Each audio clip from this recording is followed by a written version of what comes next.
ने जुगन को इनवाइट किया है। जुगन काजिम को मुझे बहुत अच्छी लगती है, बहुत बबली है, खुश नज़र आती है, शरारतें करती है सेट पर, बहुत जेनरस है, बहुत सारी खाने की चीज़ें लेकर आती है, कभी किसी को ना नहीं करती। लेकिन इस सारे बबल के अंदर, इतने बड़े बबल में क्या छुपा है, आज मालूम करेंगे। जुगन जुगन कैसे बनी, उसका असली नाम क्या है, क्या जुगन ही असली नाम है, ये सब पूछेंगे। क्यों जुगन, ये जुगन कैसे नाम बना, रियल नाम क्या है, यही रियल नाम है? असल नाम is Syeda Mehrbano Kazim and I don't think कि मैं बिल्कुल भी सैयदा मेहरबानो काजिम हूँ। तो ये खुद को दिया नाम या किसी और ने दिया? मेरी बहन का नाम शहरबानो था, सैयदा शहरबानो काजिम। तो आपाज ने, बड़ी है? जो बड़ी है, 2 साल बड़ी है, उनका नाम, अब उनको चिंकी बुलाते हैं प्यार से। नहीं, शदीद पॉलिटिकली इनकरेक्ट नाम ना, कि बेचारी की आंखें ऐसी सी थी तो उसका नाम चिंकी रख दिया। अब बंदा बताए तो भाई को क्या कहते हैं? भाई का नाम असद ही है, उसकी अभी भी इज्जत बरकरार है बेचारे की। जुगनू होना था बिकॉज ऑफ जुगनू आपा, जुगनू मोहसिन, उनसे बहुत लाड था मेरी अम्मी का, अभी भी है। तो उन्होंने उनके नाम के पीछे मुझे कहती, ये देखो जुगनू जैसी लगती है तो इसको भी जुगनू, बिकॉज आई वाज अ डंगर, तो the name just changed into Jugan over time because Jugnu भी नहीं थी। Why do you call yourself dangar? I'm very much a dangar. I'm happy dangar. Like I'm quite like I'm, वो जो कहते हैं ना, माई मुंडा डंगर, माई मुंडा टाइप डंगर। नहीं तो फिर डंगर कौन सा? डंगर भी तो बहुत सारे हैं। जो काला सा होता है, जो थोड़ा अजीब सा होता है, मगर मासूम भी होता है बेचारा। अच्छा, क्या बंदर या कौन सा? Which dangar do you think you are? If I say a cocker spaniel, people will be like, oh, that's so adorable. No, I find myself more cocker spanielish than anything else. क्योंकि मुझे भी एक दफ़ा पूछा था ना महरीन जब्बार ने कि आप अपने आप को कौन सा जानवर समझती हैं, तो मैंने कहा मैं स्वान। स्वान तो बन सकता, स्वान तो है ना। तो तुम अपने आप को कॉकर स्पैनियल, तो ताकि गोदी में ले सकें, प्यार कर सकें, लाडियाँ हो, कान भी और वो सारा कुछ। पैदा कहाँ हुई? लाहौर गंगाराम हॉस्पिटल में। क्या दिन था, बारिश हुई थी, तूफान आया था? मुझे लग रहा है कि कुछ आंधी तूफान और कुछ बेड़ा गर्क सा हुआ था। But 7th of January I was born in Gangaram Hospital. It was I think a frightening experience for everyone. No, I think you're adorable. अच्छा, इतने generous कैसे हो, ये कहाँ से आया? I think मेरी नानी, because मेरे पेरेंट्स क्योंकि किसी सेट पर तुम खाली हाथ नहीं जाती। आ जाई ना आ जाए ना भागती। नहीं, I'm sure गाड़ी में कुछ होगा। नहीं, गाड़ी में कुछ भी नहीं, सिर्फ एक कटा हुआ सेब है। ड्राइवर को भेजा होगा, ड्राइवर को कुछ ले आओ, है कुछ नहीं तो खताइयाँ ले आओ, कुछ ले आओ कुछ। एक्चुअली मेरी नानों की और अब्बू की एक ये कॉम्बिनेशन है। मेरे अब्बू कभी भी कहीं खाली हाथ नहीं जाते थे और मेरी नानी हमेशा ही लोगों के लिए कुछ ना कुछ बनवा के उनको खिला रही। बचपन कैसा था तीनों बहन भाई कजन्स के साथ? शरारतें? काफ़ी ज़्यादा शरारतें, टू अ पॉइंट वेयर वो जो होते नहीं है बच्चे जिनको ADD होता है और हाइपर से होते हैं। दरख्त चढ़े? दरख्त भी चढ़ी, दरख्तों से गिरी भी। क्रिकेट खेली? क्रिकेट बहुत खेली, बहुत लड़कों को मारा, लड़कियों को भी मारा, मतलब बचपन सारा मारते कुटते हुए आरे बाजार। और मार खाई? नहीं, कभी माँ बाप से मार खाई बहुत ज़्यादा, क्योंकि वो बाकियों का सबका जो है वो हिस्सा मेरे ऊपर निकाल देते थे। बट कभी किसी को वो जो कहते हैं ना कि कभी किसी से मार उस तरह से नहीं खाई, वो आगे जाके खाई। Your parents divorced when you were? They divorced when I was 9, लेकिन उनकी सेपरेशन हो गई जब मामा प्रेग्नेंट थी मेरे भाई के साथ, और मेरे भाई में और मेरे में 13 माह का फ़र्क है। सो मैं कुछ महीनों की थी, मामा वाज एक्सपेक्टिंग माय ब्रदर, उस वक्त सेपरेशन हुई, फिर वापस पैचअप, फिर ब्रेकअप, मतलब कुछ वो तमाशा ही चलता रहा, मतलब बट उसके बाद कुछ हालात ठीक नहीं हो पाए एंड फिर आई थिंक 7-8 साल सेपरेटेड रहे। एंड देन मेरे अब्बू की जब फिर उन्होंने, मेरी अम्मी ने भी उनको पुश किया कि कर लो शादी ये वो, तो फिर उन्होंने तलाक ली एक दूसरे से। तो कैसा रहा? मुझे अगर कोई पूछे ना कि कैसा होता है माँ बाप का साथ रहना, तो मुझे पता ही नहीं है, क्योंकि मैंने कभी देखा ही नहीं। तो वो एक होता है ना ख्वाहिश कि हाय जैसे अम्मा अब्बा पहले थे वैसे हो जाए, कभी देखा ही नहीं। हाँ, दूसरों के घरों में जाके बड़ी ख्वाहिश होती थी कि ये ठीक है, ऐसे ऐसे अच्छा होता है कि अम्मा भी हैं अब्बा भी हैं। लेकिन हमारा ये होता था कि क्योंकि 5 दिन हफ्ते के हम मामा की तरफ होते थे, वीकेंड पे डैडा के घर होते थे। अब्बा बहुत स्ट्रिक्ट थे, मामा भी बहुत स्ट्रिक्ट थी, लेकिन वो डिफरेंट किस्म के स्ट्रिक्ट थे। डैडा बहुत कंजर्वेटिव थे, शलवार कमीज़ पहननी है, अगर शलवार कमीज़ पहनी है तो इतने बाजू भी नहीं पहनने, फुल बाजू होने चाहिए, बहुत ओवर प्रोटेक्टिव। बेटियों के बारे में, स्पेशली मेरे साथ बहुत वो होते थे। बहन मेरी दूसरी, और मेरे अम्मी जो हैं वो जीन्स टी शर्ट जो मर्ज़ी पहनो, कपड़ों से लेके मामा को इशू नहीं था कि अगर मैं थोड़ा बहुत जो है वो आर्ट्स की तरफ आऊँ। माय फादर इवन दो उनका बड़ा रुझान था बिल्कुल मीडिया एंड आर्ट्स थे, की, बिल्कुल वो मीडिया में थे, अपने टॉक शो करते थे। और तो उनको ये था कि बेटियों को तो बिल्कुल भी नहीं आना चाहिए। इवन तो जब हम छोटे थे तो मॉडलिंग वगैरह, एड्स वगैरह में इजाज़त थी। मुझे एक दफ़ा फोर्थ इंटरनेशनल पपेट फेस्टिवल था, उसमें होस्टिंग की इजाज़त मिली, वो भी क्योंकि उस्मान पीरज़ादा ने इजाज़त ली स्पेशली कि इसको प्लीज़ करने दो। तो माय फादर सेड कि चलो ठीक है क्योंकि होस्टिंग है, मगर कपड़े ऐसे और ये और वो सारी बातें मान ली गई और वो हो गया। लेकिन बहुत ज़्यादा कंजर्वेटिव अपब्रिंगिंग अब्बा की तरफ से, और अम्मी का गुस्सा तेज़ था लेकिन वो उस तरह से कंजर्वेटिव नहीं थी। क्योंकि मुझे याद है कि जब भी मैंने कोशिश की कि मैं तुम्हें कास्ट कर लूँ, तो मुझे पता था कि इजाज़त नहीं मिलेगी। तुमने भी कहा नहीं मिलेगी, वहाँ से भी जवाब और मैंने आया आपको है। कहा कि आप पूछें ज़रूर, क्योंकि मुझे शौक बहुत था, बहुत ज़ोर का शौक था, लेकिन इजाज़त। स्कूल में क्या करती थी और कहाँ पढ़ा, और फिर बाहर कैसे चली गई? स्कूल लाहौर ग्रामर स्कूल में पढ़ी, डिफेंस वाली जो ब्रांच है नीलम हुसैन की जो है, वहाँ पे ऑल गर्ल्स स्कूल था। मैं बहुत हाइपर थी, मेरी बड़ी बहन मुझसे 2 साल बड़ी उसी स्कूल में पढ़ती थी, और बहुत ज़्यादा पढ़ाकू और वेल बिहेव्ड, मतलब वो जो एक टेक्स्ट बुक परफेक्ट बच्चा होता है वो आपा, और उसका पोलर ऑपोजिट में। टीचर ने डांटा और कहा कि अब यूनिफॉर्म गंदा क्यों है, तो अगले दिन तस्मों से अपने स्नीकर्स कानों में, फ्लीट बूट होते थे सफ़ेद वाले, वो बांध के स्कूल आ जाना कि जो करना है कर लो। फिर डांट पिटनी, तो टीचर के लिए अगले दिन केक बना के लाना मनाने के लिए, लेकिन उस केक में मिर्चें होना और ब्लीच डाल के ले आना। मतलब कोई तरीका मैंने नहीं छोड़ा टीचर्स को टॉर्चर करने का और अपने आप को फिर जब एक्सपेल। शिकायतें जाती थी घर, फिर क्या होता? घर तो जाती थी तो मेरे साथ मेरी प्रिंसिपल करती थी, और जो वाइस प्रिंसिपल करती थी, वो अल्लाह उनको खुश रखे जो मैंने उनका हाल किया है। वो होता है ना कि लोग कहते हैं कि स्कूल सिस्टम्स अच्छे नहीं होते, कभी कभी स्टूडेंट्स ऐसे पागल होते हैं। मुझे बेसिकली मैथ्स की और उर्दू की समझ नहीं आती थी, मेरे वो जो कहते हैं ना पल्ले नहीं पड़ता था, डांटे पिटती थी। उन 2 सब्जेक्ट्स की वजह से मैं सारा गुस्सा बाकी सब्जेक्ट्स पे भी निकाल देती थी। फ्रस्ट्रेशन, समझ नहीं आती थी। हम लोग नहीं रिकग्नाइज़ करते ना, अब करना शुरू किया है कि बच्चों को भी मसाइल हो सकते हैं पढ़ने के, चीज़ नहीं समझ आती, हर बच्चे का हर चीज़ का एप्टीट्यूड नहीं होता, तो बहुत स्ट्रगल किया स्कूल में। When you share so much and talk so much and you're so funny and naughty and I think such an extrovert, is it because parents साथ नहीं थे कि इससे पहले कि कोई पूछे तो मैं पहले ही बता दूं? क्योंकि इतनी डांट खाई बचपन में हमेशा, और हमेशा यही बताया गया कि बेवकूफ़ हो, झल्ली हो, स्टूपिड हो, दिमाग नहीं है, कुछ नहीं कर पाओगी, कुछ बन नहीं पाओगी। तो जब भी ज़िंदगी में कुछ अचीव भी किया तो ये महसूस हुआ कि जैसे ये तो वैसे ही हो गया, ये this must be something by luck, ये तो मेरी वो जो कहते हैं ना औकात ही नहीं है मेरी वाला जो एटीट्यूड है। तो फिर इससे पहले कि कोई मजाक उड़ाए मैं अपना मजाक उड़ा देती थी, और अभी भी उड़ाती हूँ। इससे पहले कि कोई तनकीद करे मैं अपनी तनकीद इतनी कर देती हूँ कि अगले कहते हैं इसको अब हम कहें क्या, इसने तो अपनी खुद ही इतनी वो जो कहते हैं ना बिस्ती कर दी है। So it was one of those things, but yes, because एक वो डिज़ायर थी ना कि कहीं से लाड मिल जाए। दोनों हर वक्त लड़ रहे होते थे और एक दूसरे के मतलब वो जो कहते हैं ना पड़े हुए होते थे एक दूसरे को।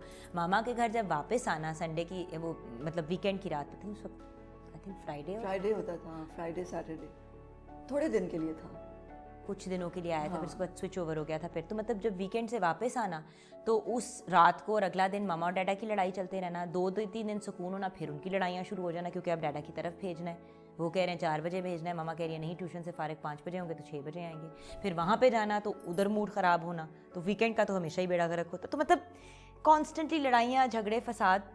अक्सर मैं आई थिंक इश्यूज़ इसलिए क्रिएट करती थी या मसला कोई क्रिएट करती थी कि अटेंशन हट जाए उस चीज़ से।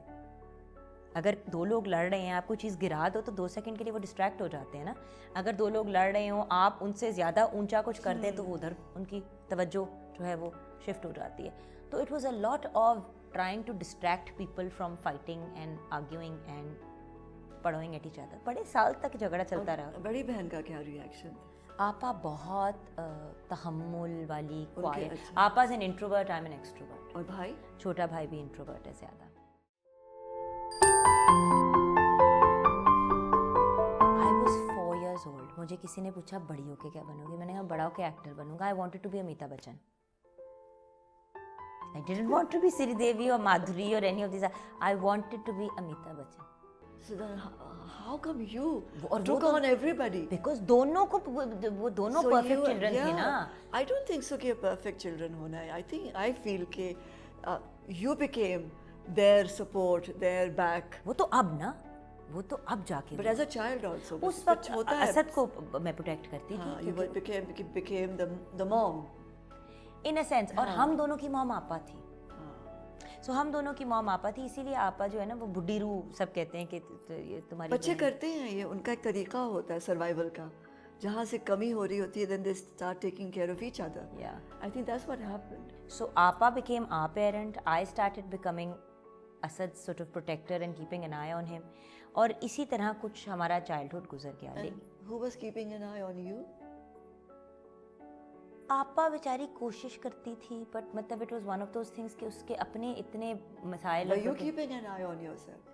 Not really, I was too busy sort of trying to figure out कि मैंने करना क्या है। मेरे ज़िंदगी में गोल ये था कि किसी तरह इन सबसे जान छुड़ाओ और भागो, क्योंकि ये तो मुझे समझते नहीं है, तो अब मैं किसी तरह निकलूँ यहाँ से। और भागी कनाडा? मतलब भागी इस लिहाज से कि मतलब सारे ही फैमिली के बच्चे बाहर जाते थे पढ़ने के लिए, तो मैंने भी अप्लाई किया। सब ने कहा इसका हो गया दाखला तो देखेंगे। फिर मैं कनेड भी गई 2 साल के लिए, एफए किया वहाँ से। कनेड से जब ख़त्म हो रहा था टाइम, तो मैंने वैसे ही अप्लाई कर दिया 4-6 यूनिवर्सिटीज़ में इधर उधर। तो मेरी कनाडा में एक university, the university of western Ontario, जिसको अब वेस्टर्न यूनिवर्सिटी कहते हैं, the change the name, western university में दाखिला हो गया। अब अच्छी यूनिवर्सिटी, साथ में उस ज़माने में उन्होंने $4000 स्कॉलरशिप भी दे दी। तो वो हो गया। सिर्फ उनकी ये चीज़ थी कि पहले सेमेस्टर के बाद हम गेज करेंगे कि हमने आपको रहने देना है कि नहीं, बिकॉज एफए को वो रिकग्नाइज नहीं करते थे। कहते हमें नहीं पता इसका मतलब क्या है। तो मैं फिर वहाँ चली गई। जाने से पहले रोने पिटने, मर जाऊंगी, गिर जाऊंगी, गाड़ी के नीचे अपनी आपको कोई ड्रामा नहीं छोड़ा, मामा नहीं जाना नहीं जाना। फाइनली फिर मेरी खाला रेहाना सहगल ने और 2-3 और लोगों ने समझाया कि खुदा का वास्ता जाने दो। एंड हम अक्सर अपने बच्चों के बारे में बात करते हैं कि जैसे वो इंसान नहीं है घर में, जिस तरह पेट्स के नहीं इर्द गिर्द हम बात करते। हम तो पेट्स को भी, कुछ लोग ऐसे हैं जो इस तरह करते हैं कि जिस तरह वो हमारी एडल्ट्स की तरह, या हमारे कंपेनियंस हैं।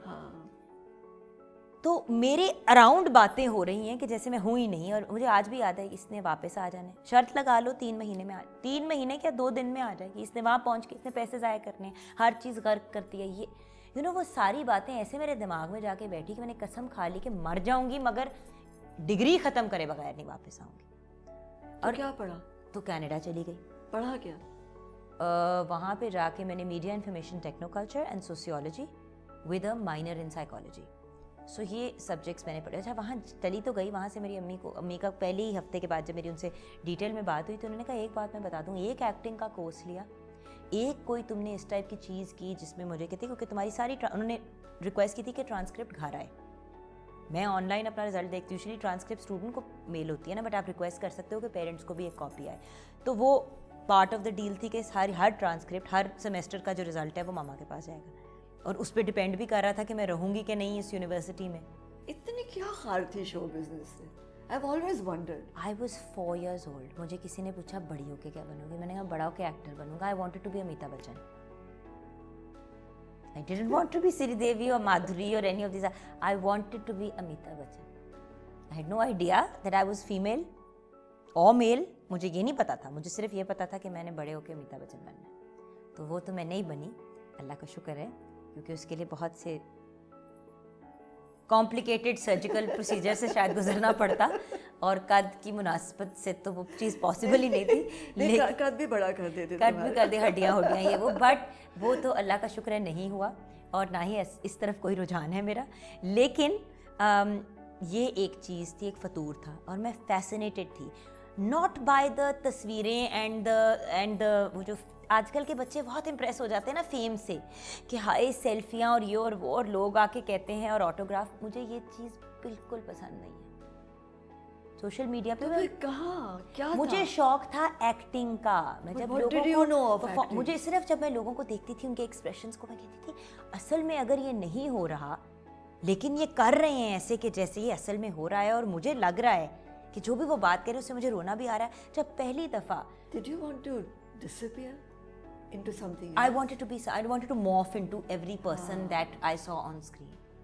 वो एक मूवी थी लम्हे, मेरी नानो देखा करती थी उसको, तो बार बार वो अपनी उस पर देखती थी। लम्हे में श्रीदेवी का जो रोल था, I wanted to be that one, कि वो उसने अपनी माँ का भी रोल प्ले किया, फिर उसने अपनी उसका भी, और जबकि बड़ी ट्विस्टेड सी फिल्म है कि मतलब पहले बंदे को माँ से प्यार है और उसके बाद फिर बेटी से शादी कर लेता है, but it just fascinated me that world. मुझे old school cinema, Hollywood and Bollywood बड़ा पसंद था, आजकल का नहीं मुझे समझ आता cinema. My fair lady, So you are a romantic actually. Very very cheap disco romantic ना, मतलब कभी कभी बैठे बैठे डे ड्रीम्स हो रही होती है। नाइट इन शाइनिंग आर्मर अभी भी आने तो क्या ख्वाब देखती थी जब छोटी थी? यू नो अमिताभ बच्चन के कोई अलावा क्या कोई नहीं, वो तो मैंने उस बंदे को बनना था ना। वो जो कहते हैं ना कि आपको क्रश होता है किसी पे या आपको कोई, I didn't like him, I wanted to be him. And any other person you wanted to be? Then as time, अब तो खैर मेरिल स्ट्रीप बंदा बन जाए तो क्या ही मतलब उस किस्म के कैलिबर और लेवल का वो खूबसूरती और ब्यूटी वाला एलिमेंट मुझे नहीं पहली दफा कब आया काम? To be an actor. What was that moment? मुझे मशल पीरज़ादा ने एक प्ले में कास्ट किया Theatre? था, थिएटर, कांट यू सी। और वो जब प्ले उसने ऑफर किया तो मैंने कहा ठीक है डन है। वो अब 4th इंटरनेशनल पॉपुलर फेस्टिवल हो गया है, उसके अगले साल और अभी आप कनेड में हो? अभी हम कनेड पहुंच गए हैं। और Mashal who is also my best friend, my cousin as well, तो मशल ने कहा कि करना है। मैंने कहा मामा से इजाज़त ले लो, मैं कर लेती हूँ। कहती है कि वो तो मतलब अब सबकी मामा से जान निकले, तो she went, she bagged, pleaded, Because I also went to your mother. I wanted to cast you. In the film that you, मुझे याद है। And I desperately want to. मैं आज भी अपनी अम्मी को कहती हूँ आपने मुझे समीना खाला के साथ काम करने दिया होता तो आज, कहती है आज और क्या आज, मैंने कहा आज मैं फिल्म स्टार होती। मतलब यू सी हमारे यहाँ तो 2-3 फिल्में करके लोग अपने आप को स्टार बुलाना शुरू कर देते हैं। 3 तो मैंने भी अच्छा, कर फिर ली। मशल के साथ? अच्छा नहीं, तो मशल के साथ मैं पहले मैं साथ गई मशल के, फिर मैं अकेली गई, फिर कस्में वादे, फिर मतलब मैं ये करूँगी, अच्छा मेरा ऐसा रिजल्ट आएगा, ये होगा वो होगा। एक हफ्ता इंसान भी बनी, फाइनली शेड ठीक है, लेकिन अगर रिहर्सल बीनों के घर में होंगी, यानी कि मशल के घर में। एंड शी सेड अच्छा वो हो गया सब कुछ, अब परफॉर्म भी कर लिया। 3 रातें मेरी माँ नहीं आई मुझे देखने, और मुझे सबसे ज़्यादा शौक था कि मामा, अच्छा डैडा को तो बताया ही नहीं ना, अब्बू को तो मेंशन भी नहीं किया कि ये चीज़ हो रही है, और क्योंकि थिएटर प्ले था तो इसलिए किसी को क्या उसका मतलब कौन सी उसकी को पब्लिसाइज होना था वटेवर, तो डैडा को भी नहीं बताया। द होल डील वाज कि नहीं बताना। आपा आई, मेरी बहन आई, और साथ में एक टेडी बेयर भी लेके आई और एक रोज़ भी लेके आई। बाद में मुझे एहसास हुआ कि ऐसे करते हैं और ये बड़ी एक वो दूसरे की हौसला अफजाई करने वाली चीज़ होती है। फिर लेके आई तो मैं तो मतलब I was bowled over, that's what I meant with आपा was more the mom and supportive. वो प्ले हुआ, फिर उसके बाद योर नेव्यू शरियार, अपना शेरू जो है उसने किया, शरियार कुरैशी ने अपना प्ले किया, उसमें मैंने किया। फिर द हेडलेस हॉर्समैन एक प्ले किया, आयशा हामिद है उनके बेटे ने। तो मतलब बहुत से डिफरेंट इस किस्म के थिएटर की चीज़ें आती रहीं। उस वक्त इजाज़त भी नहीं मिलती थी किसी को करने की, ऊपर से अंग्रेज़ी थिएटर था और अंग्रेज़ी commercial type but not so much. फिर हम स्पॉन्सर्स के पास जाते थे, मिन्नतें करते थे, पैसे देते थे, कोई 10,000 दे देता था, कोई 5,000 दे देता था, तो हम हॉल बुक करके कर लेते थे। पैसे कुछ नहीं बनते थे, लेकिन एक वो जो है था ना एक डिज़ायर है, वो जो चीज़ के निकले, तो उसकी वजह से मेरे कनेड के 2 साल जो हैं वो थोड़े सुकून से निकल गए, क्योंकि हर कुछ महीने के बाद कुछ हो रहा होता था। कनाडा गई तो बैन लगा दिया। खैर उधर बड़ी मेहनत करके पढ़ लिख के सारा कुछ करके, बीच में आती थी तो कोई फ़ोटोशूट कर ली, ये कर लिया वो कर लिया, लेकिन ऐसे से किया कि मामा वो मेरे थोड़े से पॉकेट मनी बन जाते हैं तो प्लीज़ तो वट एवर, तो वो चुप हो जाती थी। When I started pursuing it full time in Canada, that's when, उस वक्त तक my father had passed away. उस वक्त मामा कॉल्ड मी एंड सेड कि इतना पढ़ने लिखने का क्या फ़ायदा, अगर पढ़ लिख के यही गंद करना था तो फिर मैंने क्यों इतने पैसे ज़ाया किए। That's when I turned to her and said, mama आपके सारे दोस्त मीडिया से रिलेटेड हैं, most of your close friends are from the media, ये आपको गंद क्यों लगता है? कहती है उन लोगों को जो हैं भी इस मीडिया में, वो आपस में पूरी फैमिलीज एक दूसरे को प्रोटेक्ट करते हैं, और मैं तुम्हारे साथ सेट्स पे नहीं जा सकती, मैं तुम पे नहीं नज़र रख सकती। तो I was like mama I am in Canada, why you worried? वो क्या मेरे मुंह को बात आई कि एंड में तो जिथे दी खोती उत्थे आन खलोती, पहुंच तो मैं फिर वापस पाकिस्तान ही गई। एक फिल्म की थी ना वहाँ पे, एक फीचर फिल्म की, कुछ प्लेज किए, 2 म्यूज़िक वीडियोस की, एक सॉफ्ट ड्रिंक की डाइट ब्रांड है उसका कमर्शियल किया, उधर एक अखबार होता है उसका कमर्शियल किया। मतलब 6-8 महीने में बहुत सा काम कर लिया, और उस सारे काम के जो पैसे थे वो जमा करके अपार्टमेंट की डाउन पेमेंट दे दी।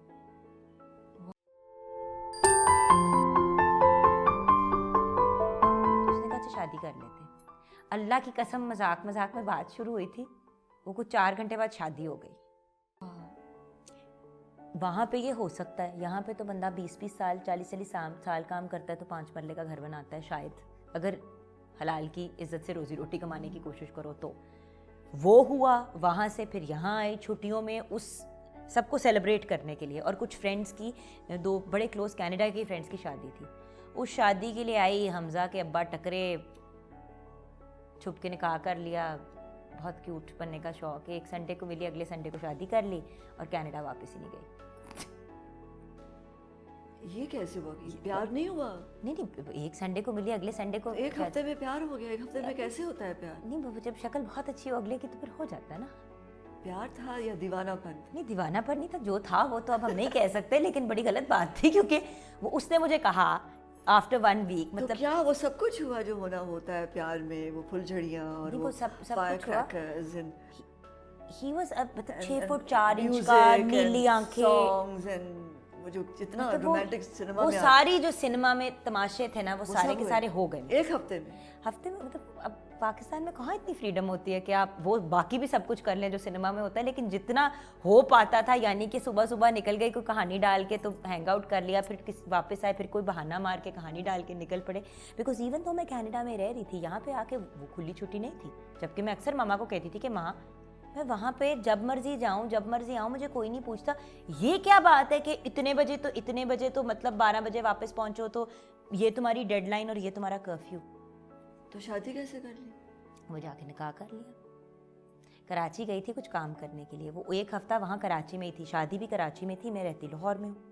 कराची में शादी हो रही है, उस दौरान मुलाकात हुई, शादी के बाद घर आई तो मेरे कज़न को मिलने के लिए आया था ये शख्स, तो मेरी उससे वहाँ मुलाकात हुई। अगले दिन सुबह उसका मुझे फ़ोन आ गया, अब मैं भी पागल, उसको नंबर अपना उसी वक्त दे दिया, उसने मुझे सुबह फ़ोन कर लिया और कहा कि चलो नाश्ते पे चलें। अब when you are Lahori and Pakistanis do a lot of सुबह सुबह नाश्ते पे चले गए। वो हम नाश्ते पे गए तो वो क्यूट एंड ऑकवर्ड एंड ये वो, तो वो गुलाब का फूल साथ लेके, मतलब उस किस्म की कुछ रोमांटिक 6-8-10 चीज़ें उसने की in a span of a week, जितना हम मिल पाए। मैंने उसको मैंने लिटरली एक संडे को मिले, अगले संडे को मैंने कहा कि मेरी कल लाहौर की फ़्लाइट है और फिर मैं वापस जा रही हूँ कनाडा।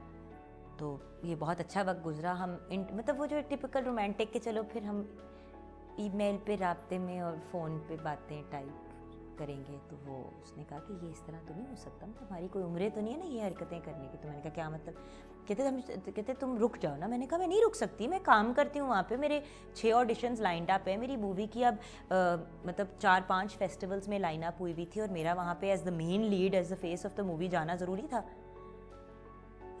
मैंने घूम के उसने मुझे कहा कि अच्छा चलो, अगर अब what will make you stay? मैंने कहा this what is this relationship? पे तो कुछ भी नहीं है, 1 हफ्ते में अब हम मतलब थोड़ा सा इन टच रहते हैं, फिर कोई बात होगी तो फिर देखेंगे। तो उसने कहा अच्छा शादी कर लेते हैं। अल्लाह की कसम, मजाक मजाक में बात शुरू हुई थी, वो कुछ 4 घंटे बाद शादी हो गई। और वो जो होता है ना कि जब आप वो कूलनेस में कहते हो कि हाँ यार मैं एक पूरा बोल लाल मिर्चों का खा सकता हूँ, तो आप फिर खा जाते हो और फिर उसके बाद आप 4 दिन तक अस्पताल में पड़े होते हो। तो ये वो वाली चीज़ हुई कि मतलब मजाक मजाक में एक बात शुरू हुई और जब वो कारी साहब सामने आए तो मैंने नहीं, हाथ पाँव भूल गए। वो जो कहते हैं ना पंजाबी में तरा निकल गया ना, like I don't want to do this, but obviously अब गट्स भी नहीं बन रहे थे। You see when you don't know someone that's why you shouldn't marry them, because फिर आप अगले को कह नहीं सकते कि मैंने नहीं तुमसे शादी करनी।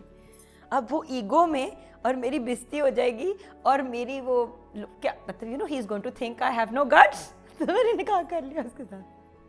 तो तुमने वो सब कुछ किया जो तुम्हारी अम्मा नहीं चाहती थी कि हो, और वो सब कुछ हुआ। अच्छा उसके बाद आप सोचे कि रात को जब फोन करके बताया, I want to know how did you break the news? I didn't break the news broke me. मैंने उनको फ़ोन किया, मैंने कहा मामा एक बात बतानी है। अच्छा उन दिनों में मेरे भाई का की एंगेजमेंट प्लान हो रही थी, उसकी मंगनी थी कुछ दिनों, उसकी 2 दिन बाद मंगनी थी और उसके बाद मैंने चले जाना था वापस कनाडा। अब मैं कंफ्यूज्ड कि मंगनी के लिए भी तो जाना है, क्योंकि भाई अपना ही भाई है, भाड़े का तो नहीं लिया हुआ, तो वो भी करना है। तो मैंने कहा पहले बता दो। मैंने कहा वो मामा मैंने शादी कर ली। She thought this was another one of my stupid jokes. पहले तो उनको कन्विंस किया, फिर बाद में मैंने सोचा कि मैंने क्यों कन्विंस किया, ये तो कहनी ज़रूरी नहीं थी बात, किसी बहाने से वापस कराची आ जाती फिर बता देती उनको। मैंने कौन सा वो निकाह ही किया ना। शी लाइक कौन है, क्या बैकग्राउंड है, उसके बाप का नाम क्या है? मैंने कहा पता नहीं। कहती माँ का नाम क्या? मेरे को पता नहीं। कि कोई भाई बहन है? मैंने कहा मेरे ख्याल से। कहती किससे शादी कर लिया तुमने? कुछ नहीं पता था और कर ली। ये भी नहीं पता था कि रहता कहाँ है वो, ये भी नहीं पता था कि कहाँ रहता है। वाह। ये तो बाद में पता चला, जिस गाड़ी में था वो भी रेंट की थी। फिर कुछ नहीं, घर गई वापस। अब 2 दिन, जिस दिन मेरी भाई की एंगेजमेंट थी उस दिन सुबह गई लाहौर। एंगेजमेंट हुई, घर वाले बात नहीं कर रहे, obviously everyone is upset, but मतलब अब भाई के होने वाले फैमिली ससुराल के सामने Who थे। was the one who stood by you? Who was the one? Actually जब जिसने quietly हमारा हाथ पकड़ा या स्माइल की? स्माइल एक्चुअली किसी ने नहीं भी की, और वो उसका रीज़न ये था क्योंकि जब मैंने नाम बताया और थोड़ा बहुत उसके बारे में बताया, तो जैसे ही लोगों को पता चला कि मैं किसकी बात कर रही हूँ, तो वो सब बहुत ज़्यादा डर गए, क्योंकि ये एक ऐसा शख्स था जिसकी हिस्ट्री थी ऑफ बीइंग वायलेंट। ये एक ऐसा शख्स था जिसकी कराची में बहुत रेपुटेशन ख़राब थी, और उसका नाम सुन के लोगों के रोंगटे खड़े हो जाते थे। तो जब, और मुझे नहीं पता था क्योंकि मैं तो रहती नहीं थी ना कराची में, और लाहौर में भी कहाँ, मैं इतने सालों से कनाडा में थी। तो सपोर्ट उस तरह से, इन द सेंस के मेरी कज़न सनम तासीर, अपनी मशल पीरज़ादा, मेहरबानो सेठी, अमरीन, इन लोगों ने वो जो कहते हैं ना लाड और प्यार बहुत किया। मतलब शाजिया दीदी मेरी कज़न है, उन्होंने, बट उन लोगों ने मेरी सपोर्ट की क्योंकि उनको पता था कि अब इसके साथ बड़ी बुरी होने वाली है।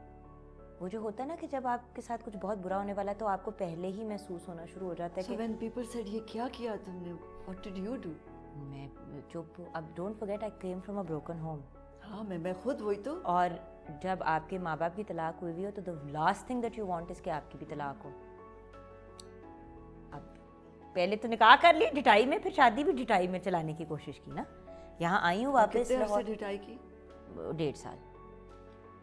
एक्चुअली 6 महीने के बाद मैंने छोड़ दिया था। 6 महीने ऑलमोस्ट हो गए, उसमें न्यूमरस टाइम्स बड़ी बुरी तरह मारा, वो वाला हाल किया जो किसी, मतलब अल्लाह माफ़ी दे। वो मतलब it's one of those things कि अब मैं कभी कोई तस्वीरें देखती हूँ ना किसी खातून की जो बैटर्ड टाइप, तो जब नीले पीले मुंह होते हैं तो वो लिटरली उस बंदे का मुंह जो है ना वो मॉफ करके मेरा मुंह बन जाता है। मतलब जब मैं, क्योंकि मैं हैरान हो जाती थी मार खाने के बाद। कभी गलती, एक तो शीशा देखती नहीं थी, और अगर कभी गलती से शीशा देख लेती तो मतलब दोनों आंखें नीली, यहाँ से फूली हुई, यहाँ पे सारा ब्रूजिंग हुई हुई, कभी कहीं से सर फटा हुआ है, कभी कुछ उठा हुआ है, सर तो But why constantly. did you take it the first time?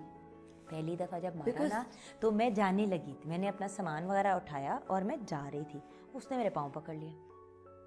You know, एक 6 फुट 4 इंच का आदमी जब आपके पाँव पकड़ के धाड़े मार के रोता है ना, तो कहीं ना कहीं आपका दिल जो है वो पिघल जाता है। और मैं And then back of your mind वो भी था कि घर बनाना है। कि घर बनाना है, नहीं, बट उससे बढ़ के ये कि आई केप्ट थिंकिंग कि इससे गलती हो गई है। और मेरे दिमाग में यह है कि मैंने भी तो कितने गलत और स्टूपिड हरकतें की हैं ज़िंदगी में, इस लेवल की तो कभी भी नहीं की थी, लेकिन का इंसान है गलती, अगर वो कह रहा है मेरे से गलती हुई और मुझे समझ नहीं आई और गलती हो गई। अच्छा, मुझे आज तक नहीं पता कि मुझे पहली दफ़ा मार क्यों पिटी, और मुझे आज तक नहीं पता कि मुझे आखिरी दफ़ा मार क्यों पिटी, क्योंकि वो रैंडम चीज़ों पर पिटती थी। फ्रिज खोल के उसमें से एक दूध का वो कार्टन निकाला तो पीछे वो जो खाना बनाते थे शख्स वो खड़े थे, तो उधर ही आके बालों से पकड़ के मारना शुरू कर देना कि तुम उसके सामने झुक रही थी क्योंकि तुम उसको टर्न ऑन करना चाह रही थी। मैं तो दूध निकाल रही थी क्योंकि तुमने कहा था मुझे दूध पत्ती पीनी है, और अगर उसको कुछ खाना पीना होता तो वो मैंने बनाना होता था, वो कोई और नहीं बना सकता था। और फिर बनाते हुए बना के लाती थी तो हर बार इस तरह के कमेंट्स पास करना, इसमें जहर तो नहीं मिलाया हुआ, पहले खुद चखो। हम लाइक, अगर मैं इतनी पागल लूनेटिक लगती, मतलब ऑब्वियसली नफसियाती मसाइल बहुत ज़्यादा थे। आज भी जब सोचती हूँ गुस्सा बहुत आता है, लेकिन तरस भी बहुत आता है, क्योंकि ये एक ऐसा शख्स था, है, जो बीमार है और जिसका इलाज कोई नहीं करवाता। अल्लाह उसको खुश रखे, उसको लंबी सेहत वाली ज़िंदगी दे, that's all I can. And you were pregnant? अच्छा, 6 महीने जब हो गए मारे खाते हुए, पहली दफ़ा मार तो 3 हफ्ते के बाद पड़ी। पहली मार तो 3 हफ्ते के बाद पड़ी, और फिर हर 2-3 हफ्ते के बाद बहुत बुरी मार पड़ती थी, और ज़बानी अब्यूज़ तो कॉन्स्टेंटली। अपनी शक्ल देखिए, मनूस, हम ताजे कितने ये, हम ताजे कितने वो, मतलब कि हम बड़े खूबसूरत, हम बड़े ये, हम टॉल, हम ये, तुम गिट्ठी सी, तुम चिट्टी, तुम मोटी, तुम, जबकि मैं सिंगल पसली थी उस ज़माने में, बिल्कुल तीला।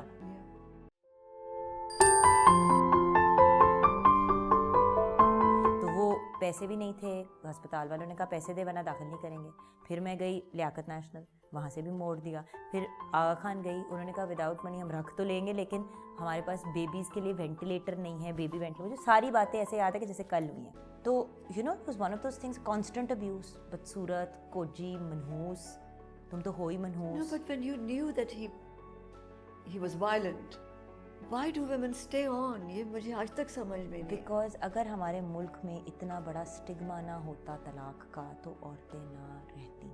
बट जब आप स्टिग्मा हटाते हो तलाक का तो फिर ऐसे लगता है कि जैसे आप तलाक को प्रमोट कर रहे हो। वायलेंस सिर्फ वो औरत या लड़की बर्दाश्त करती है जिसका बहुत ज़ोर से दिल चाहता है कि उसके ऊपर डिवोर्सी का ठप्पा ना लगे। सो 6 months I was 6 months pregnant.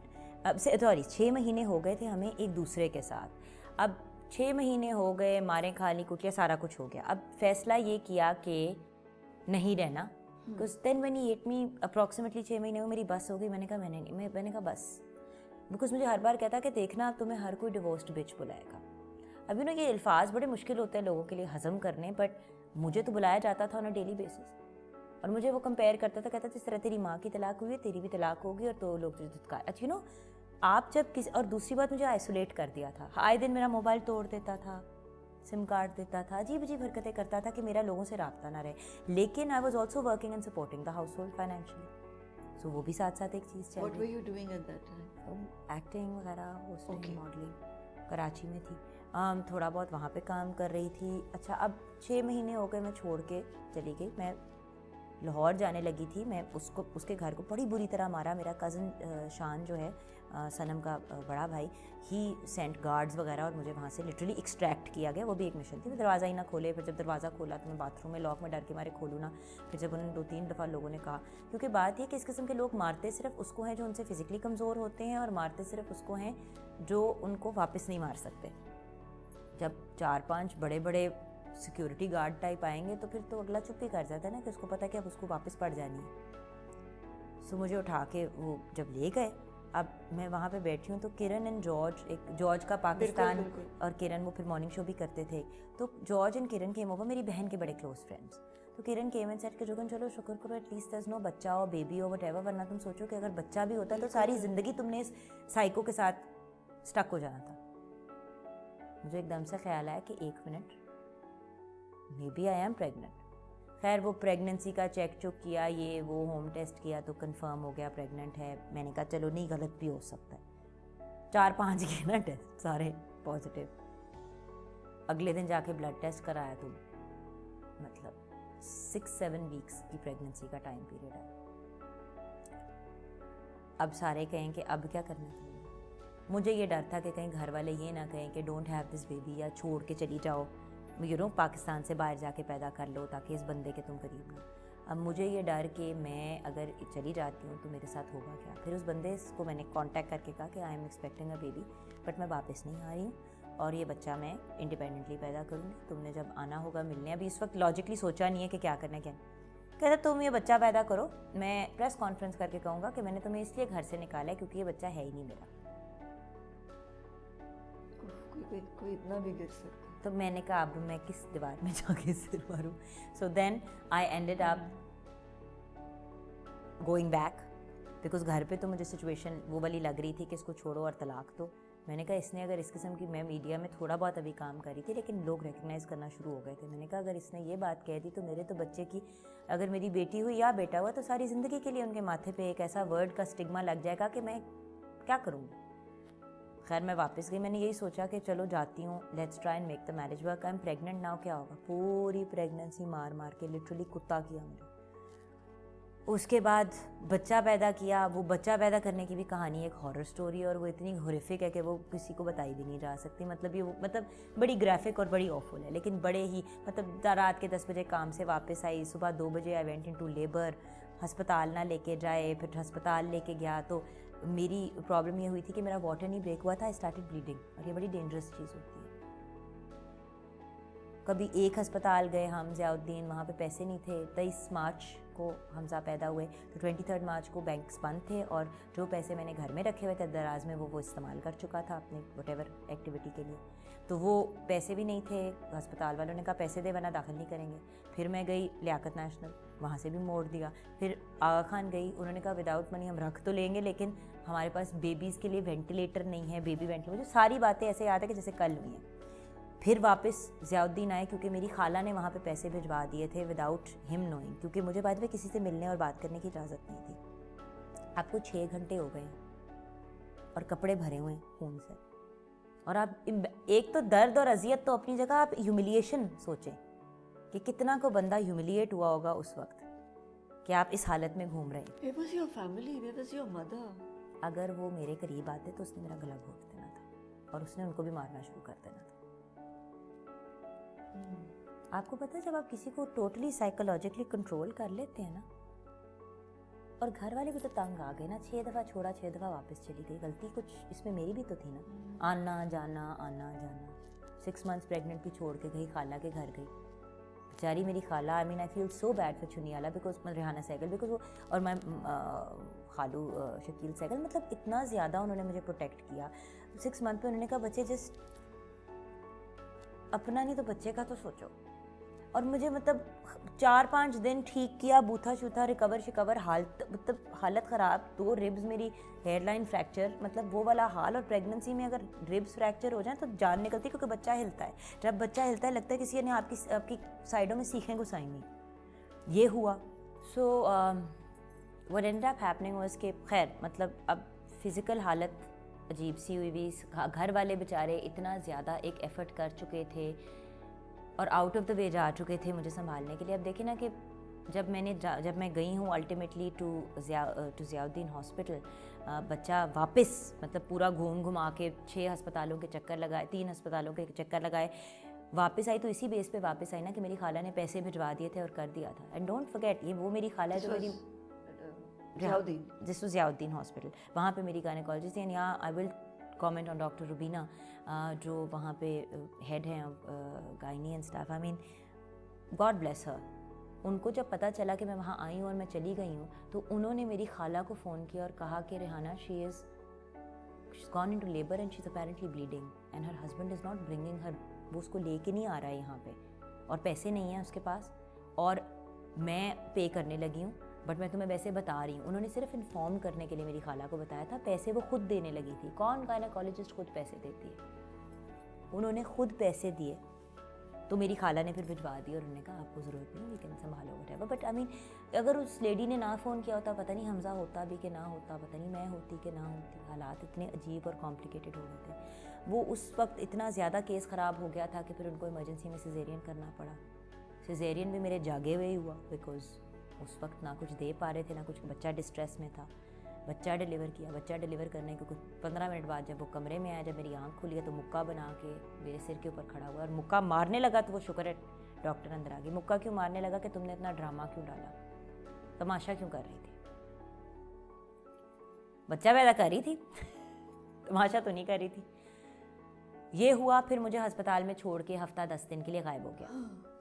He was gone for 1 week. ना मुझे कोई मिलने आ सकता था और बाहर उसने कोई अजीब सा कोई एक गार्ड टाइप नमूना वियर्ड ड्रगी टाइप बिठाया हुआ था और वो नज़र रखता था कि कोई आ रहा है कोई जा रहा है। छुप छुपा के 1-2 लोग आए मिलने के लिए मुझे, अम्मी आ गई और ये अस्पताल से। फिर जब मैंने निकलने की कोशिश, मैंने जब मतलब अब आपको पता ना सिजेरियन के बाद 3-4 दिन के बाद तो 7 दिन तक मेरी खाला पैसे देती रहीं और 7वें दिन फिर फाइनली वो आई और उन्होंने कहा कैन वी गो होम। वो बंदा आगे से तमाशे करे ये वो। मेरी खाला ने कहा दफ़ा हो तुम साइड पे, और मुझे उठा के अपने घर ले गई। 3 मिनट के अंदर अंदर मेरे पहुंचने के वो बंदा पहुंच गया वहाँ पे, माय एक्स हस्बैंड। कहते बच्चा दो मेरा। क्या मतलब? खैर मैं इडियट्स की तरह उठ के चली गई वापस कि शायद अब बच्चा हो गया चीज़ें चेंज हो जाएंगी। खैर 2 महीने तक मैं रही। उस दौरान इसने मुझे मारा भी 2-3 दफ़ा, इतनी बुरी तरह मारा कि मुझे एक्चुअली लगा कि मेरे स्टिचेस खुल जाएंगे। जब उसने फाइनली मेरे बच्चे को थ्रेटन किया ना तो तब मेरी दिमाग की सारी बत्तियां जो है ना वो ऑन हो गई। And that's when my mother was, ने मुझे छुप के कॉल किया। एक दफ़ा रो रही थी फ़ोन पे। उन्होंने कहा क्या करना है तुमने? मैंने कहा मम्मा अगर आप मुझे आके ले लेती हैं तो मैं अब घर जाने के लिए तैयार हूँ। शी सेड बच्चे तुमने बड़ी दफ़ा ये किया है। मैंने कहा swear to you I am dead serious, ये मेरे बच्चे को कुछ कर देगा। उस पर मामा की भी जान निकल गई ऑब्वियसली। और जो इंसान अपनी माँ की और अपनी बहन की इज्जत नहीं कर सकता ना, वो कभी भी किसी औरत की इज्जत नहीं कर सकता।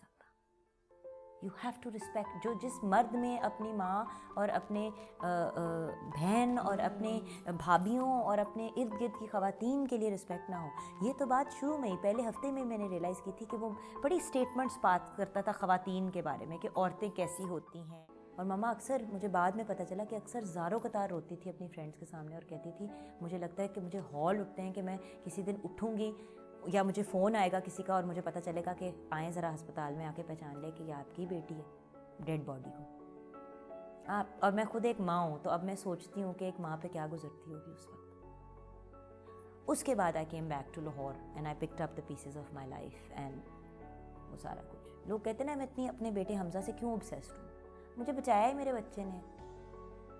अल्लाह ताला खुद तो नहीं ज़मीन पे आते ना, कोई वसीला ही बनाते हैं। That must have made you so scared of men. It made me very scared and very angry. Angry. Angry in the sense कि वो जो होता है ना एक एटीट्यूड के अब मैं दिखाती हूँ, विच इज़ वाई मेरे अंदर एक सर्टन अग्रेशन और एक सर्टन एटीट्यूड आ गया। कोई इंडस्ट्री में फ्लर्ट करता था या ओवर होता था, मैं ऐसा उसका हाल करती थी।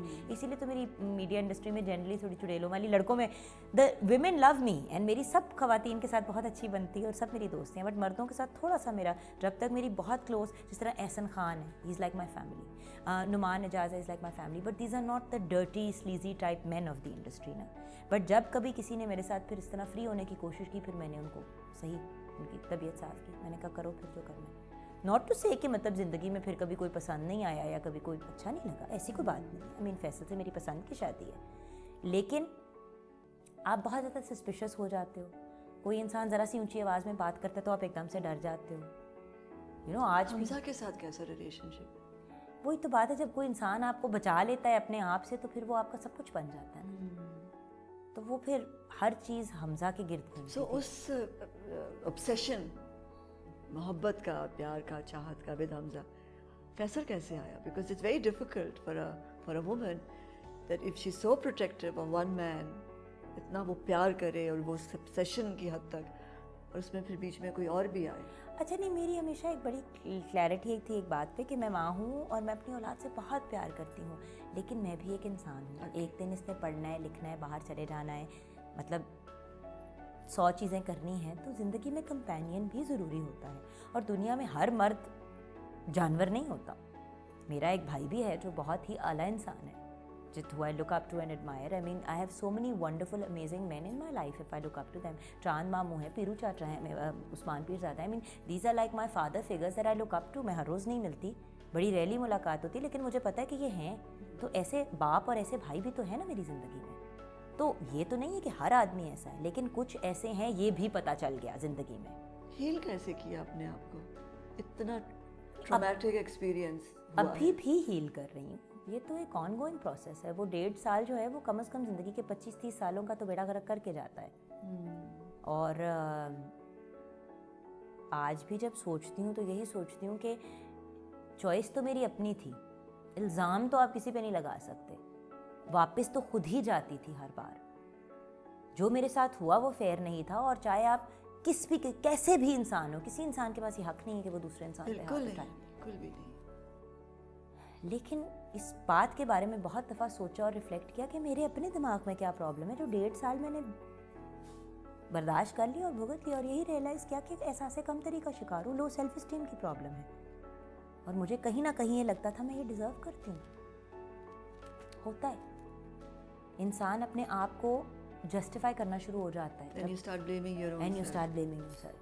Violence के अंदर है। आप भूल रही हैं जो अभी हमने शुरू में बात की कि ये जो हर बात को कोई मजाक उड़ाने से पहले अपना मजाक उड़ा लेना, इससे पहले कि कोई मुझे ब्लेम करे मैं अपने आप को ही ब्लेम कर लेती थी। एक पर्सनालिटी टाइप भी तो होती है ना, और मैंने तो नफ्सियात पढ़ी भी थी, तो मेरे जैसे बंदे का नॉट। इसीलिए तो अब जब इंटरव्यूज़ करती हूँ, लोगों से मुलाकात करती हूँ, डिफरेंट मेरा जो चीज़ें हैं, मसरूफियात हैं ज़िंदगी में, उन सब में मैं एक चीज़ का बहुत ख़ास ख्याल रखती हूँ कि मैं किसी की सेल्फ इस्टीम को और सेल्फ रिस्पेक्ट को हर्ट ना करो। मुझे लोग कहते हैं तुम मॉर्निंग शोज़ में इतनी ज़्यादा मतलब तुम चटपटी और वो जो होता है ना कि लोगों की वो, मैं इसलिए नहीं करती क्योंकि आई डोंट नो समीना खाला, किसी को बुला के अपने घर कौन बेइज्जत करता है? अगर कोई अपनी बात खुद बताना चाहे, जैसे कि मैं आपको अपनी मर्ज़ी से अभी ये बातें बता रही हूँ, और मैं सोच के आई थी कि मैं आज समीना खाला को सब कुछ बता दूंगी, क्योंकि सच्ची बात है 1-on-1 तो मौका ही नहीं मिलता कभी, क्योंकि हर वक्त इतने लोग हमारे इर्द गिर्द होते हैं। और आपने 1-2 दफ़ा पूछा भी मुझसे कि हुआ क्या था, तो मैं आपको थोड़ा सा tip of the When you iceberg. look back, जब देखती हो अपनी ज़िंदगी में, अगर जो लोग सुन रहे हैं, when is the time to say no to violence? जब पहली दफ़ा होता है ना? जब, और बाय द वे वायलेंस सिर्फ आपको नज़र नहीं सिर्फ आप फिजिकली नहीं उसको हैंडल बात करते, से भी होता है, आपको ज़बानी, इमोशनली एंड स्पिरिचुअली भी आपकी रूह को भी वायलेट किया जा सकता है। और जो इंसान अपनी माँ की और अपनी बहन की इज्जत नहीं कर सकता ना, वो कभी भी किसी औरत की इज्जत नहीं कर सकता। यू हैव टू रिस्पेक्ट, जो जिस मर्द में अपनी माँ और अपने बहन और अपने भाभीियों और अपने इर्द गिर्द की ख़वातीन के लिए रिस्पेक्ट ना हो। ये तो बात शुरू में ही पहले हफ्ते में मैंने रियलाइज़ की थी कि वो बड़ी स्टेटमेंट्स बात करता था ख़वातीन के बारे में कि औरतें कैसी होती हैं और उसका एक्सपीरियंस औरतों के साथ कैसा रहा है, और ख़वातीन बाय नेचर मतलब ऐसी होती है। जल्दबाजी नहीं करनी चाहिए ना, यू शुड टेक टाइम, समझो दूसरे शख्स को जिसके साथ फिर आगे पूरी ज़िंदगी बितानी है, बच्चे बनाने हैं, घर बनाना है। घर कैसा चाहिए तुम्हें? कैसा घर होना चाहिए? जुगन का, जिसमें बहुत मोहब्बत, प्यार, रौनक हो, जिसमें हर घर का फ़र्द, चाहे वो घर में काम करने वाला शख्स हो या फिर हमज़ा, हसन, फैसल, जुगन या कोई और जो बच्चे कभी हों, कोई मेहमान आए तो हर बंदा हंसे, मुस्कुराए और खुश हो। फैसल से कैसे मिली, कैसे प्यार हुआ? मेरी बेस्ट फ्रेंड सनम, हर जगह सनम और मशल की कहीं ना कहीं कमेटी डली हुई है मेरी ज़िंदगी में। मैं यही कहती हूँ सारी कमेटियाँ तुम लोगों की डली हुई हैं। सनम ने मुझे एक दफ़ा कहा कि मैंने तुम्हारी मुलाकात करानी है किसी से, ही इज़ सिंगल, मतलब ही इज़ ऑल्सो डिवोर्स्ड और उसके पहले से 2 बच्चे हैं और तुम भी डिवोर्स्ड हो, तुम्हारा बच्चा, तो हो सकता है कि तुम्हारी अच्छी अंडरस्टैंडिंग हो। मैं कहा मेरी बात सुन बीबी, मुझे डिवोर्सी बच्चे ये वो क्यों, तो मुझे खैर उसने कहा, मैंने उसकी बात इग्नोर करी। उसके घर एक दिन डिनर था, मिक्स्ड गैदरिंग थी, मैं वहाँ गई, वहाँ पे ये भाई साहब थे, इन्होंने कहा कि अस्सलाम, किसी ने इंट्रोड्यूस कराया, उन्होंने कहा जी ये फैसल नकवी हैं, ये लॉयर हैं, ये प्रिंसटन, ये पता नहीं क्या, तो कहते हैं hello I am Faisal Naqvi. मैंने कहा hello I am Jugan Kazim, I am Mirasi, and I walked away. अब शक्ल देख रहे कि ये क्या था।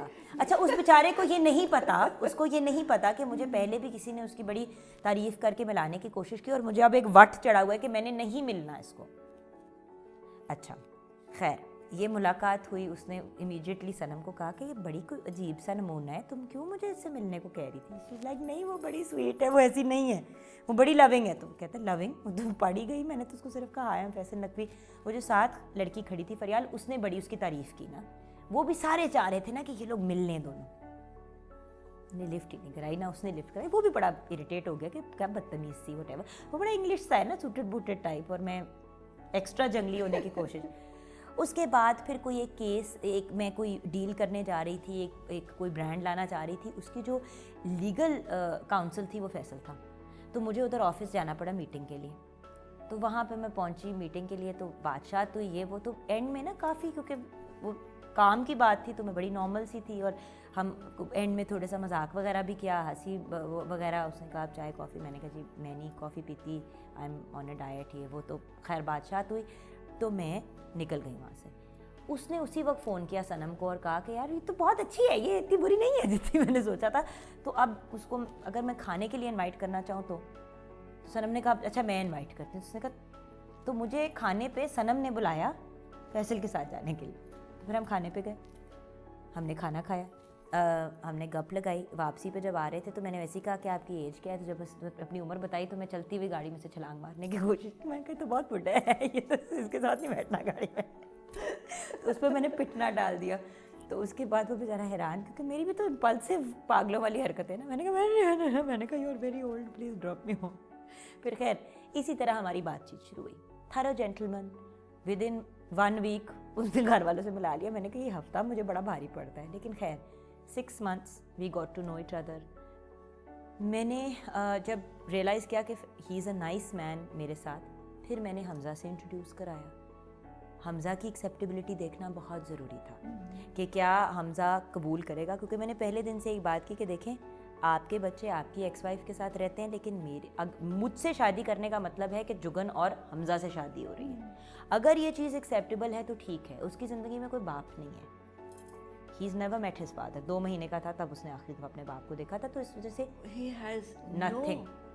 अल्लाह का शुक्र है, क्योंकि मेरा बच्चा बड़ा सिक्योर, कंफर्टेबल और अच्छे अंदाज में पड़ा हुआ है. Hamza is a confident young person, he is Babli, he is funny. अपनी यूट्यूब चैनल भी कभी कभी ऑन कर, मतलब दैट किड हैज़, अगर वो उसी तरह बड़ा होता जिस तरह मैं बिखरे हुए अंदाज में बड़ी हुई, तो फिर उसके भी बहुत से ऐसे सिचुएशंस आ जाती. तो मैंने उसको यही कहा, मैंने कहा मेरे बच्चे के लिए इस वक्त मुझे अपने लिए एक कंपेनियन से ज़्यादा अपने बच्चे के लिए बाप चाहिए.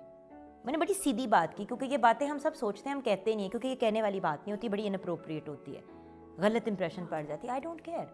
मुझे शोहर से ज़्यादा बढ़ के अपने बच्चे के लिए अच्छा बाप और अपने बच्चे के अच्छे बाप के होने के साथ साथ एक अच्छा शोहर चाहिए था. It was the one and the same thing. Faisal की जब हमज़ा से मुलाकात हुई, पहले दिन से ही फैसल की और हमज़ा की अच्छी अंडरस्टैंडिंग हुई, मगर फैसल ने भी वो नहीं किया ना जो बहुत लोग करते हैं, गोदियों में बिठाना, मुंह चाटना, ड्रामे. I am not stupid. बड़े लोग मेरे करीब होने की कोशिश की इस टाइम पीरियड में, मेरे बच्चे का पूछ के उससे लाड़ियाँ करके. I am not silly either. ये ट्रिक हर बंदा ट्राई करता है.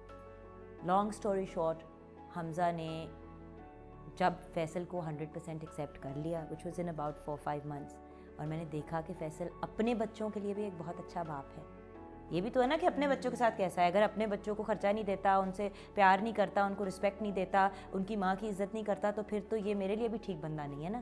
फिर वही वाले ड्रामे. और मैंने देखा कि उसका अपनी बहनों की तरफ, माशाल्लाह 3 बहनें हैं, सिस्टर इन लॉज हैं, मदर इज़ देयर, तो जिसका जो अपनी मम्मी और बाकी सब की तरफ एटीट्यूड था, वो सब देखने के बाद फैसल से प्यार बहुत करती हूँ, लेकिन डिसीजन मेरा प्यार के साथ प्रैक्टिकल भी था, क्योंकि वो पागलों वाला करके देख लिया ना, और उसने भी करके देख लिया. दोनों को क्या मिला at the end of the day. So सोच समझ के एक डिसीजन लिया. इतनी कोई ख़ास रोमांटिक स्टोरी नहीं थी, लेकिन it's led to a very peaceful, सुकून वाला एटमॉस्फेयर, जहाँ पे फैसल को मिलने के बाद आई लॉस्ट लाइक 30 pounds. मैं इतनी मोटी और अनकंफर्टेबल हो गई थी, और हमज़ा के बाद जो वेट चढ़ा था वो उतारा भी नहीं, क्योंकि मुझे समझ ही नहीं आ रही थी कि मैं क्या करूं. मैं फोकस्ड हो गई, मैंने अपना वज़न कम किया, मैंने अपने करियर पे तवज्जो दी, बहुत मेजर चीज़ें अपनी लाइफ में की. अब एक किताब भी मेरी लॉन्च होने वाली है, मतलब वो पहले निकाली, फिर उसको हमने रीवैम्प करके उसको निकाले मॉम मैटर्स के नाम से. अपनी क्लोथिंग लाइन, मतलब बहुत सी चीज़ें ऐसी कर ली जो अब उस वक्त शायद कर ही ना पाती, क्योंकि समझ ही नहीं आ रही. जुगन मुतमईन थी ना, सिक्योर थी. It makes a difference when a woman is secure and loved and respected. Most important चीज़ जो है वो इज्जत. अगर आपको इज्जत मिल रही हो तो आई थिंक आप बहुत कुछ मैनेज कर सकते हैं. एग्जैक्टली. घर में इंटरेस्ट लेती हो, खाना बनाती हो? खाना भी बनाती हूँ, हसन के भी पैम्पर को चेंज करती हूँ, हमज़ा के कपड़ों को ख़रीदती भी हूँ, और उसकी चीज़ें. तो ये इतना सारा कुछ कैसे मैनेज करती हो? आपने भी तो किया ना. करना पड़ता है. Juggling act. जगलिंग एक्ट जो है, रिमोट कंट्रोल पे घर चलाना. अपने लिए वक्त मिलता है? नहीं, लेकिन मुझे अपने लिए इतना वक्त चाहिए भी नहीं होता, क्योंकि हमज़ा के साथ वक्त मुझे अपना ही वक्त लगता है, हसन के साथ वक्त अपना ही लगता है, फैसल के साथ अपना ही लगता है, क्योंकि ये चीज़ें मैं एंजॉय करती हूँ. तो जब आप उन चीज़ों को एंजॉय करते हो तो अपना सही वक्त लगता है. ये मी टाइम जब बहुत ज़ोर का आया होता है तो वो हो जाता है, जब कभी बहुत कुछ हो रहा हो, दिमाग शॉर्ट सर्किट कर रहा हो या वट एवर. एंड बिकॉज मेरा मियाँ उस किस्म का नहीं कि किधर जा रही हो, क्या कर रही हो, कब कर रही हो. तो अगर मैं उठ के चली भी जाऊँ और किसी कॉफ़ी शॉप में कोने में बैठ के मुंह दूसरी तरफ करके कॉफ़ी का मग पी लूँ और आधा घंटा ना किसी का फ़ोन अटेंड करूँ, तो इट्स ओके. कोई आर यू वेरी पर्टिकुलर कि घर किस तरह रखना है?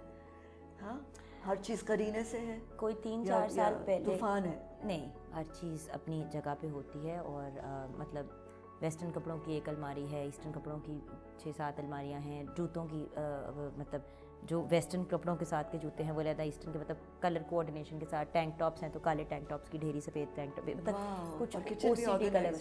किचन इतना ऑर्गेनाइज नहीं है, क्योंकि हमारे कुक जो हैं इकबाल भाई, वो शायद किसी तूफ़ान में से बच के हमारे पास आए थे, तो वो बदला हम पे निकालते रहते हैं.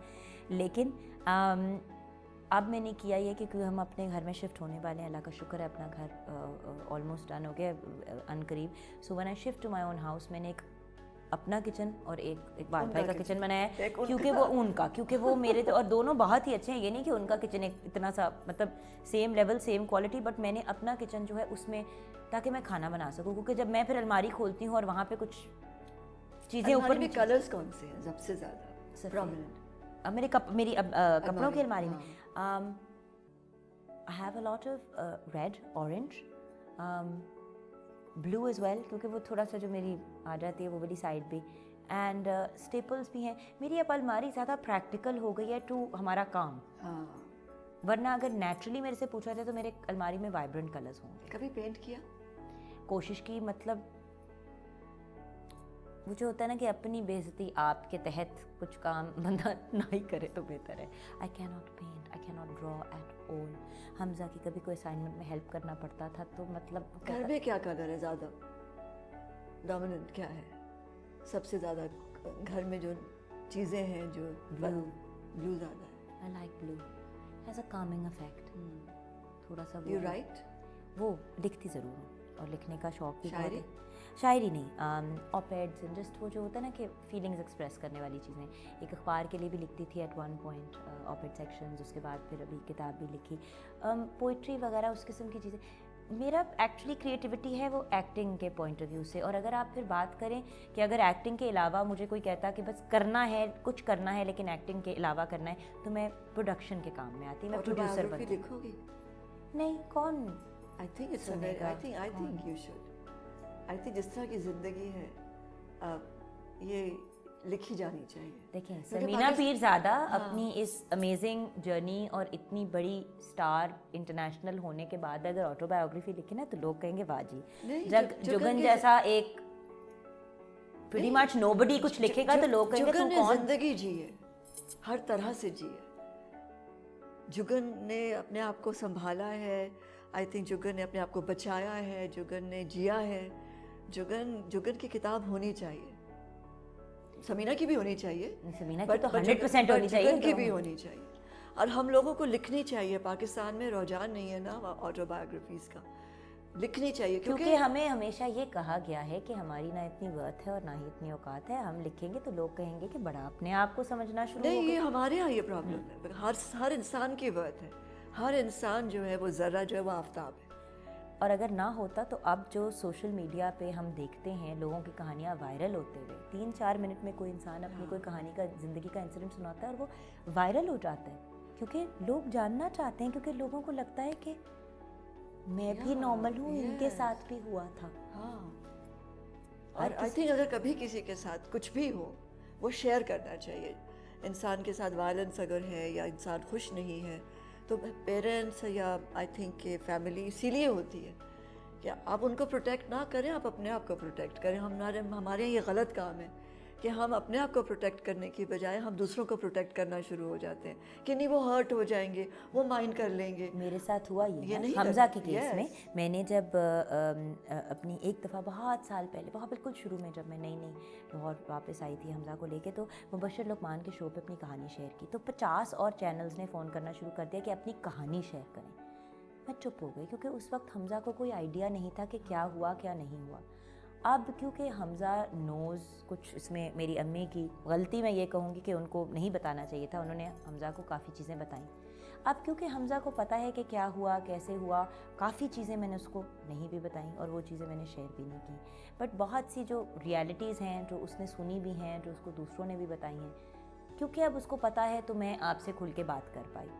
जहाँ बच्चे आते हैं वहाँ पे देखे ना, अब बच्चों को ये चीज़ जब लोग देखेंगे प्रोटेक्ट करना चाहिए, करना चाहिए। बट जब एक पॉइंट आता है अब जहाँ पे उसको पता है और वो सवाल करता है और मैं उसके सवालों के जवाब देती हूँ, तो मैंने सोचा कि ये बात, ये वायलेंस वाली बात अगर बंदा छुपाता ही चला गया सारी ज़िंदगी, तो बहुत से ऐसे लोग हैं जो एक्सेप्ट करते क्योंकि बताने का तरीका भी है ना। अगर आप बिटर हैं तो शायद आपको नहीं बताना चाहिए, लेकिन अगर आपने सीखा है और आप में उससे निकल कर अपने पीसेस जमा करने की में हिम्मत आई है। देखिए अंग्रेज़ी की टर्म है fool me once shame on you, fool me twice shame on me. ये एक दफ़ा तो आपने मुझे बेवकूफ़ बनाया तो आपको शर्म आनी चाहिए। जुगन लेकिन बेटर बार तो बार नहीं है ना? बिल्कुल भी नहीं, क्योंकि मुझे पता है कि मैं अपनी मर्जी से रही और रहती चली गई। क्या कर लेता अगर मैं छोड़ के चली जाती पहली दफा के बाद? अपने जुगन के लिए सक्सेस क्या है? सुकून, जिंदगी में सुकून होना, रात को सोना और सुबह जागना और बार बार ना उठना और एक सुकून की नींद सोना, और आपके इर्द गिर्द के लोगों को आपसे कोई गिला ना होना, माँ बाप की खिदमत कर पाना, नॉट जस्ट के जाके टांगे दबा दी, financially and in every other way. ये चीज़ें मेरे लिए कामयाबी हैं, क्योंकि जब मैंने एंड में जाना ना अपनी कब्र में, तो मैंने कोई एसेट्स लेके नहीं जाना। ऑफ कोर्स अगर डीप डार्क ख्वाहिश की बात करें तो आई वुड वांट कि बंदा बंदा नाम जाने और नाम लेके तारीफ़ करे। मुझे हमेशा से शौक़ था कि मैं फिल्म स्टार बनूं, लेकिन मेरा बच्चा छोटा था, ये था वो था, अकेली थी, बहुत सी चीज़ें नहीं कर पाई। बट रिग्रेट इसलिए नहीं करती क्योंकि एक 11 साल का अमेजिंग यंग पर्सन मेरी ज़िंदगी में है। अब हसन भी हैं, you know, who's 10 months old।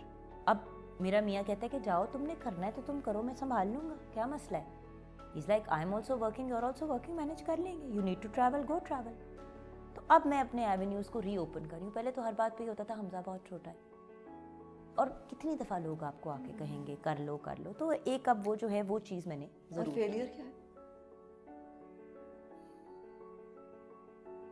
है भी या नहीं? आई थिंक फेलियर नहीं होता, आई थिंक सिर्फ टर्निंग पॉइंट्स होते हैं ज़िंदगी में। आप गिरते हैं और आप उठते हैं। सबसे बड़ी कामयाबियाँ ही उन लोगों को मिलती हैं जो बार बार गिरते हैं। जिसको गिरना ही नहीं आता उसको कामयाब होना। What makes you happy? Really happy? My children. And unhappy? जब मैं लोगों को ज़्यादती करते हुए देखती हूँ, जब मैं देखती हूँ कि लोग बहुत जजमेंटल हो जाते हैं, किसी भी इंसान की मजबूरी या मुश्किल वक्त के अंदर लोग प्लेजर लेना शुरू हो गए। अजीब सा ज़माना है। मैं अक्सर देखती हूँ हमारी आर्टिस्ट कम्युनिटी में किसी के साथ कुछ बुरा होगा तो सारे जो हैं वो बड़े एक्साइटेड हो जाएंगे। अच्छा हुआ, पता नहीं कब से उसकी गुड्डी चढ़ी हुई थी। भाई तुम तो तेनू की। What would you like to erase about yourself? Erase? हाँ, कि ये नहीं, मुझे ये नहीं। कुछ नहीं। I am very very grateful for the amazing things in my life and I am even more grateful for all the bad things that happen. मैं बहुत बहुत बहुत खुशकिस्मत हूँ कि मैंने ये ज़िंदगी जी, और मैं रब का बहुत शुक्र अदा करती हूँ कि मुझे मेरी इतनी औकात रब ने समझी कि मुझे इन ट्रायल्स और इश्यूज से Have you become a better person with all the adversities? क्योंकि इसमें आपको बेटर और बेटर वाला ही ऑप्शन होता है ना, कि बेटर बन जाओ या बेटर बन जाओ। I'd like to think कि I've become a little bit better as a person। हमारी ज़िंदगी में एक ही काम कर सकते हैं ना, कि अपने आप And don't take anything for granted. and always work towards becoming a better version of yourself। एक ही कमीज़ के 6 डिफरेंट किस्म की आप वो बना सकते हैं, लेकिन उसके सबसे बेहतरीन, सबसे डिसेंट, सबसे एलिगेंट लुक निकालें तो क्या ही बात है। तो इंसान भी अगर अपने आप को ऐसे इम्प्रूव करे तो क्या ही बात है ना? तो ये है कोशिश। और जिंदगी क्या है? जिंदगी बहुत लंबी और बहुत छोटी सी जर्नी है, जिसको अपनी इज्जत को इंटैक्ट रखते हुए और दूसरों की इज्जत नफ्स को हर्ट किए बगैर आपने गुजारना है और जीना है। ज़िंदगी सिर्फ गुजारनी नहीं है, जीनी है, और भरपूर अंदाज में जीनी है। और जब भी गिरना है अल्लाह का शुक्र अदा करके उठना है। और शुक्र इसलिए अदा करना है कि when you are grateful in your toughest times, वो चीज़ आपकी पूरी परसेप्शन ज़िंदगी की बदल देती है। और मौत? मौत क्या है? मौत एक ट्रांजिशन है। सिर्फ जिस्म रूह को छोड़ के जा रही है, मगर कहाँ जा रही है? उसके पास जो 70 माओं से ज़्यादा प्यार करता है। When your father died, did you understand then what death is? उस वक्त मैं ऑटो पायलट पे थी, क्योंकि उस वक्त सिर्फ चीज़ें ऑपरेशनली करनी थी, और मुझे गिला इस बात का था कि मतलब अभी तो हमने एक रिलेशनशिप बिल्ड करनी थी, अभी तो आपने मुझे अंडरस्टैंड करना था और मैंने आपको अंडरस्टैंड करना था, तो आप चले गए, अभी तो मुझे बाप की ज़रूरत थी। और हाँ, जब अहमद ने कभी मारा, जब गालियाँ निकाली, जब ज़िंदगी में कभी ठोकर खाई, जब किसी मीडिया के इंसान ने वाहियात सी कोई बात की, तो मैं यही सोचती थी मेरा बाप जिंदा होता आज तो ये ना होता। ये होता है पावर ऑफ पेरेंट्स, आज भी जब जान निकलती है मामा की गोदी में लिटरली जाके आज भी बैठ जाती हूँ। कल मामा की गोदी में बैठी हुई थी, लिटरली गोद में जाके बैठ जाती हूँ। Have you forgiven your father and your mother for not understanding you? What is there to forgive them for? वो खुद अपनी अपनी जिंदगियों के विक्टिम्स थे, उनकी क्या गलती है? वो भी जिंदगी जी रहे थे, मैं भी अपनी जिंदगी जी रही हूँ। कल को हमजा भी कहेगा आपने अगर ये किया होता, अगर आपने इतना काम ना किया होता, अगर आपने ज्यादा काम किया होता, तो वो भी इंसान है, मैं भी इंसान हूँ। तो ये अंडरस्टैंडिंग आई कहाँ से? जब खुद माँ बनी और जब एहसास हुआ कि हर वक्त आप परफेक्ट बिहेवियर पे नहीं हो सकते औलाद के साथ भी। अब जुगन कहाँ जा रही है? Wherever life takes me, बहुत प्लान कर लिया। अब जिस डायरेक्शन में ज़िंदगी लेके जाएगी वहाँ चल पड़ूँगी। ब्रेकें नहीं लगानी अब, पहले बहुत ब्रेकें लगाई, अब नहीं लगानी, क्योंकि अब एक सिक्योरिटी और एक हौसला है ना कि खड़ा हुआ है साथ वैसे, इसलिए अब ब्रेक नहीं लगानी। अब I will go whichever direction, वो जो कहते हैं ना whichever way the wind blows, I will go. Jagan, thank you so much. Thank you. What a pleasure. इतनी प्यारी चीज़ हो तुम। You know I love you. I love you too. Thank you.